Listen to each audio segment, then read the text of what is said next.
get a child at 19, really, you don't want to see your peers. You're seeing them doing all this stuff, graduating, going to the US, going to Canada, and it needs a lot of strength to tell yourself that that's their journey. It gives you a heart of gratitude where you look at your kids or you look at your life and you're like, this is me.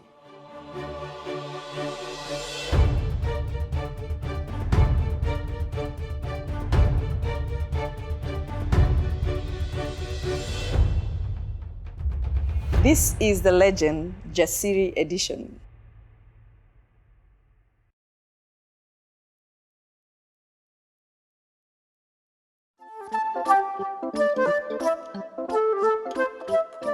Anyway, I am Frida Mwangi, and I'm the founder of Kazi Remote Limited. It's a startup that actually offers a strategic workforce that is remote and skilled to deliver transcription, captioning, subtitling, and content writing services.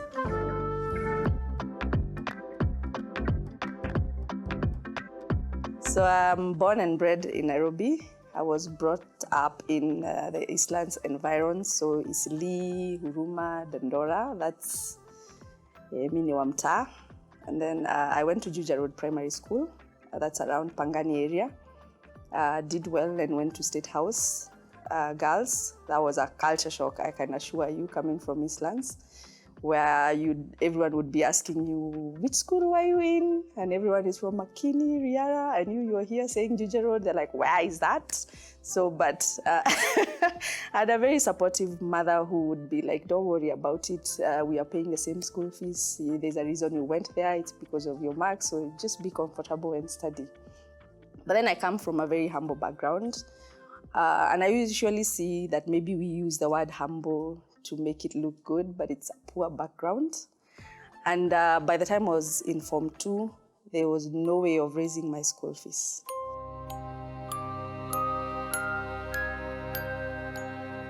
And so our headmistress by then, may God rest her soul in peace, she was Mrs. Gikonyo. She was very understanding, and what she said is she's told my mom, I'm going to allow her to continue her studies because she's bright, but then she wouldn't be able to get her certificates.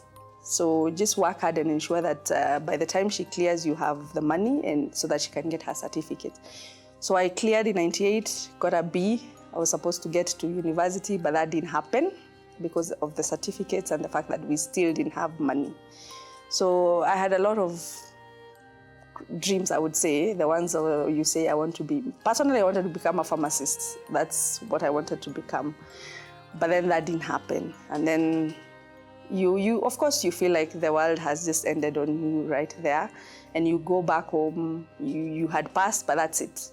And then immediately after that, I got pregnant. And I gave birth to my son at 19. I was actually 3 months shy of my 20th birthday.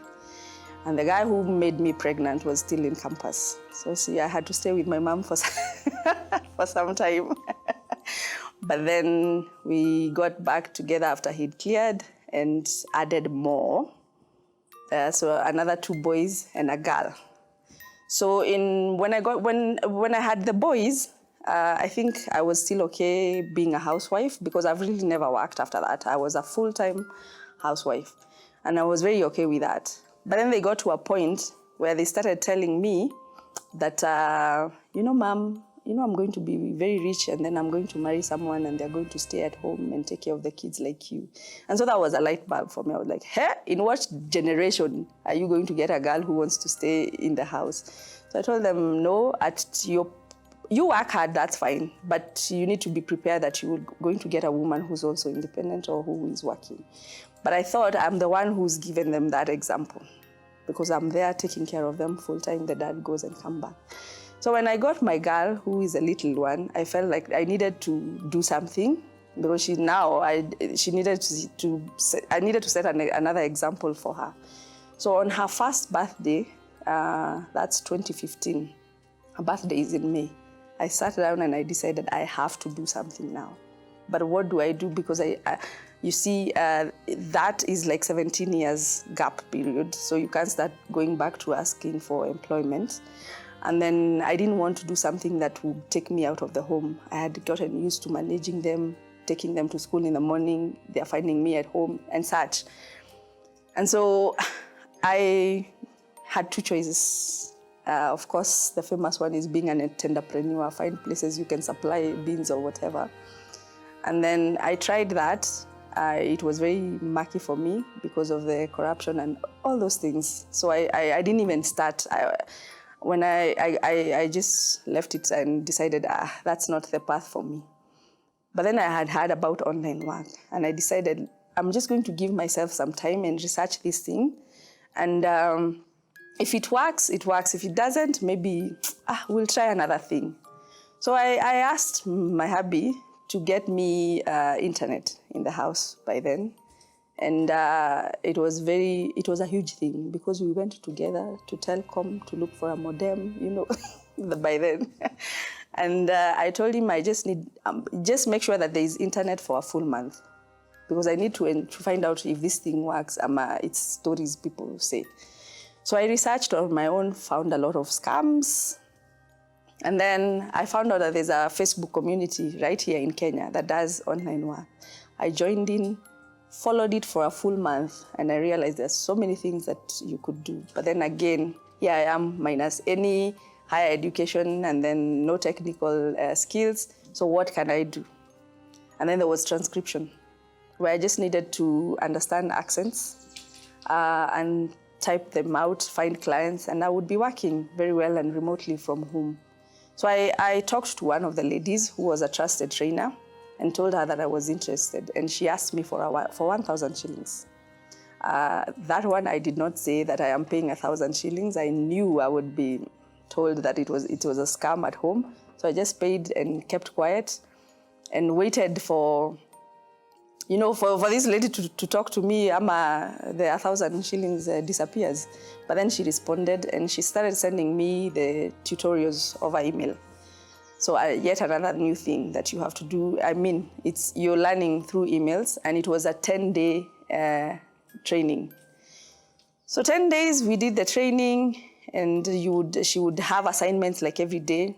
I didn't know how to type, and to transcribe you have to be a very good typist. So I had to download like an app and keep practicing every day just to make sure that I'm good at that. And then what happened is that after the 10 days, I had to do a test. And she gave me like an Indian accent kind of test, very deep Indian accent. And she told me, if you get a 90% on this one, I'm going to hire you. You'll be working under me. But if you don't, I can't take you. So I did the test, and I got an 88%. And so, she couldn't give me work. And so she told me, then I'll just show you how people find work, and all the best. Up until today, I think the 2 mark was a blessing. That 88% was a blessing in disguise because it allowed me now to go out there into the platform called Upwork and started bidding, finding clients on my own. And first of all, that was very new. You're competing with a globe. You have to convince someone why they should choose you over like 100 or even 500 people. So it needed some kind of skills, which I can tell you for sure I didn't know then that I had. But I got my first client, my second client, my third client, very good ratings. In 3 months' time, I was top rated on Upwork. They did a spotlight freelancer on their social media.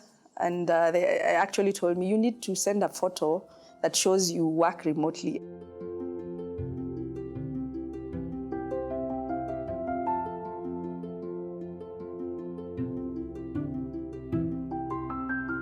This one particular job, because I usually talk about it because I feel like it's the job that turned everything around for me, was from Stanford University, and they had a collaboration with Ellis Island Museum.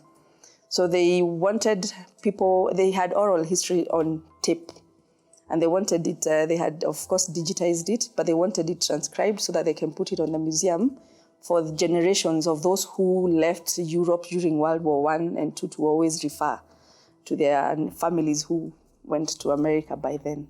So it was a very huge project, over 200 hours of work, and very informative for me. As in, I learned history that no book, I can promise you there's no book that has written that kind of history.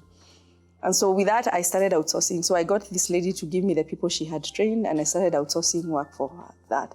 So we were able to turn around that work very fast. Even the way we had promised, we delivered better for this client. And it was very accurate, it was very good. And for them, the kind of feedback they gave allowed more clients to come in. So fast forward to 2017, that's 2 years later. That's when I formed now Kazi Remote. And I thought there's a lot of opportunity and work on the other end, and we have a lot of workforce on this other end. The problem is connecting the two. I think sometimes you always have it and you don't know in terms of the skill set or the mindset, but maybe because personally I didn't know I could go this far. But entrepreneurship means seeing an opportunity, testing it out, and then running with it, as in, see what happens. Yeah.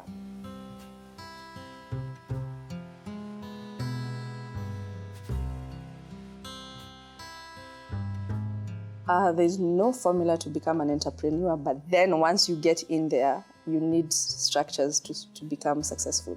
You need to understand what exactly you want to achieve. You need to understand the people you're working with or the clients you're working with. So because I know many people, entrepreneurship, they're told research, know your target market. There are those things. In my case, I think I learned on the job these things. I didn't do it before.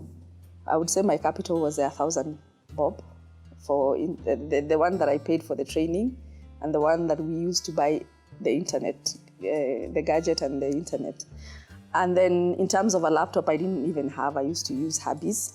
And so out of my proceedings of the work that I would get, I was able to buy my own laptop.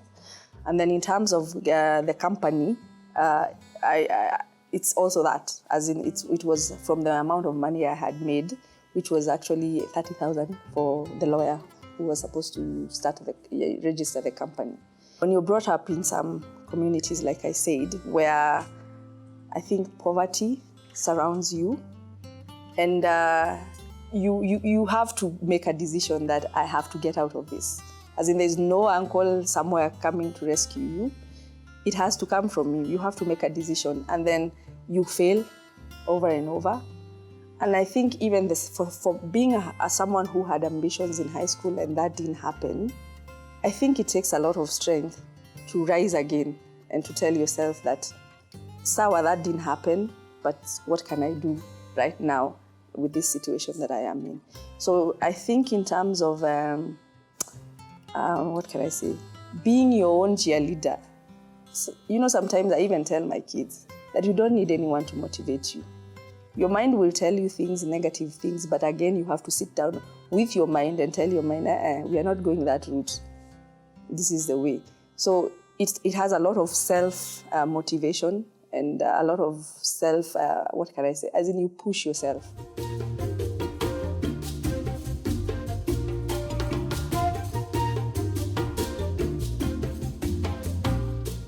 So our promise really is to elevate the digital worker. I went through unemployment. I understand it very well, the depression that goes with it, the hopelessness and all that. And I can tell you, not many young people will stay 17 years and rise up. That doesn't happen. And then when I look back at where I grew up, as in most of my peers died. It's not out of alcohol, they were shot. It happens. And so for me, when I realized that I had stumbled on this opportunity where I could create work, because Kazi Remote really is about creating work, and it's bringing work to where you are. You do not have to come to my office for as long as you have the technology and the infrastructure required, and the push to learn these new things. So I know the unemployment narrative is a big issue. I cannot take it as Frida Mwangi, because I think even the government is struggling with that. But I can change one life step by step.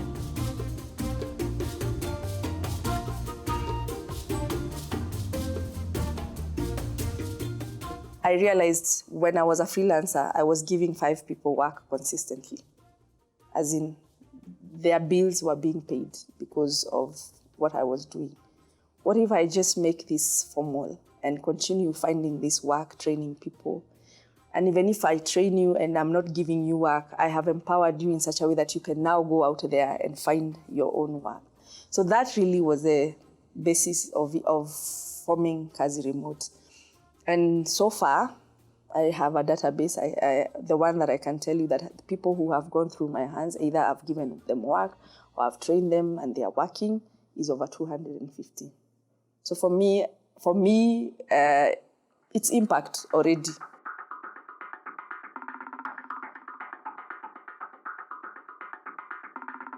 Technology has created trust, and it has allowed us now to connect. The other thing that technology has, it has allowed me to reach people who are not just in Nairobi, young people who are just not in Nairobi. It has allowed that connectivity where a young person in Nairobi gets the same accessibility or the same privilege as anyone who's in I won't use Turkana, US English because I've worked with someone from there.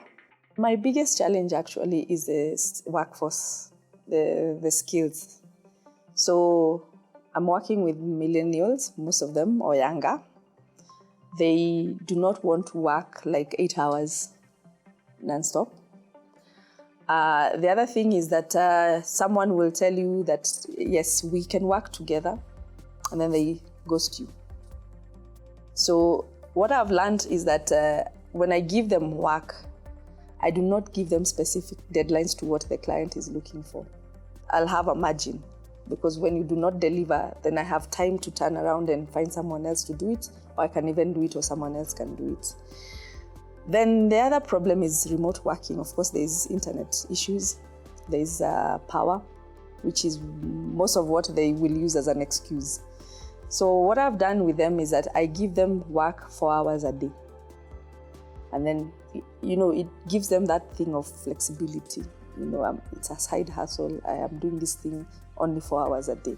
That has worked. But if you tell them to work between 2 p.m. to 10 p.m., hiyo ni yako, honestly. So the workforce has been the biggest challenge. The other challenge is now, of course, we're getting consistent work. Because if I have this client who's giving me maybe 500 hours worth of work, or a digital marketing agency giving us content to write for them, then you need to know, where do I get the next client to keep these people busy or to continue, because they also, you promise to give them work. So they're also expecting that after tukimaliza hii, then there's still another project coming up. So I think if I had started this when I was younger, it would not look the way it does right now. Because I am personally right now, if I meet a young person and I take them through the path and they call me later and tell me, I actually got my first job. See, I buy you coffee. I tell them, no, pay it forward. But it makes me so happy at this moment that I wouldn't compromise that for anything. But if I had started earlier, of course, a big car and good house and everything, that would be a priority. But right now, it's really the change. Because I think the kids have grown up. So for me right now, it's bringing that change. And if I'm the channel, why not? I think we have that capacity one way or the other. The way you're brought up, the things that happen in your life, I am so sure they are supposed to get you somewhere. It doesn't just happen. So this journey I went through, no matter how hard it was, it's why I'm here actually, And the fact that I was able to do this application, I don't know, we don't know you, we don't know each other, and then I get a call that you're one of the 10, I think you can do it. It doesn't matter your background, it doesn't matter your level of education. I'm not saying people wasisome, It's always good to have an education, but you have that everything that you have gone through in your life is meant to take you somewhere. So that's your story. Own it anyway.